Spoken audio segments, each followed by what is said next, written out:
Sinasabi ko sa inyong mga nakikinig sa akin, mahalin ninyo ang inyong mga kaaway at gawan ng mabuti ang mga napupuot sa inyo. Pagpalain ninyo ang sumusumpa sa inyo at ipanalangin ang mga nang-aapi sa inyo. Kapag sinampal ka sa isang pisngi, iharap mo rin ang kabila. Kapag inagaw ang iyong balabal, huwag mong ipagkait ang iyong barong. Bigyan mo ang bawat nanghihingi sa iyo. At kung may kumuha ng iyong ari-arian, huwag mo nang bawiin pa ang mga iyon.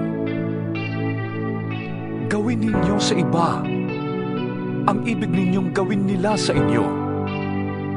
Kung ang nagmamahal lamang sa inyo ang inyong mamahalin, ano pang gantimpala ang inyong hihintayin? Ang mga makasalanan man ay marunong ding magmahal sa mga nagmamahal sa kanila. Kung ang mga mabuti lamang sa inyo ang inyong gagawa ng mabuti, ano pang gantimpala ang inyong hihintayin? Kahit ang masasamang tao ay gumagawa rin yan. At kung ang makakabayad lamang ang inyong pauutangin, ano pang gantimpala ang iyong hihintayin? Kahit ang masasamang tao ay nagpapautang din sa kapwa nila masama sa pag-asang sila'y babayaran. Mahalin ninyo ang inyong mga kaaway at gumawa kayo ng mabuti. Magpautang kayo nang hindi umaasang kayo'y babayaran. Sa gayon, malaking gantimpala ang tatamuhin ninyo at kayo'y magiging mga anak ng kataas-taasang Diyos, sapagkat siya'y mabuti kahit sa masasama at sa mga hindi marunong tumanaw ng utang na loob. Maging mahapaking kayo na gaya ng inyong ama.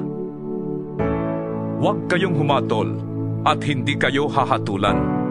Huwag kayong magparusa at hindi kayo parurusahan ng Diyos. Patawarin ninyo ang inyong kapwa at kayo patatawarin din ng Diyos. Magbigay kayo at kayo bibigyan ng Diyos. Hustong takal, siksik, liglig at umaapaw pa ang ibibigay sa inyo.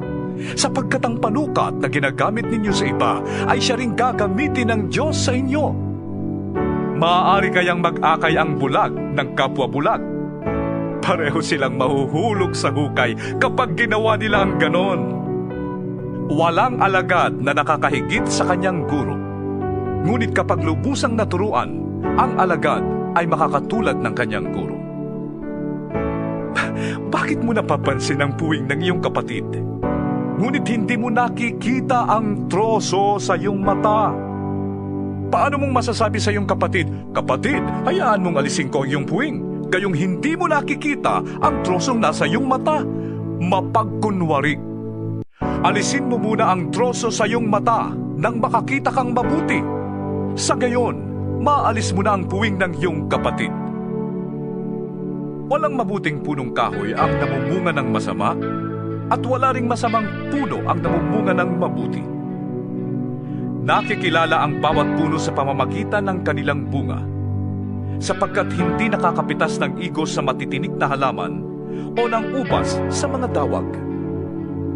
Ang mabuting tao ay naglalabas ng mabuti mula sa kanyang pusong sagana sa kabutihan, samantalang ang masamang tao naman ay naglalabas ng masama mula sa kanyang pusong tigib ng kasamaan. Sapagkat kung ano ang nag-uumapaw sa puso, ay siyang sinasabi ng labi. Bakit ninyo ko tinatawag ng Panginoon, Panginoon? Gayong hindi naman ninyo tinutupad ang sinasabi ko. Sasabihin ko sa inyo kung ano ang katulad ng taong lumalapit sa akin, nakikinig ng aking mga salita, at nagsasagawa ng mga ito. Ang katulad niya ay isang taong humukay ng malalim at nagtayo ng bahay sa pundasyong bato. Nang bumaha at bumugso ang tubig sa bahay na yon, hindi na tinag ang bahay na itinayo, sapagkat matibay ang pagkakatayo nito. Ngunit ang nakikinig naman ng aking mga salita at hindi tumutupad nito ay katulad ng isang taong nagtayo ng bahay ng walang pundasyon. Nang bumaha at bumugso ang tubig sa bahay na yon, ito ay kaagad bumagsak at lubusang nawasak.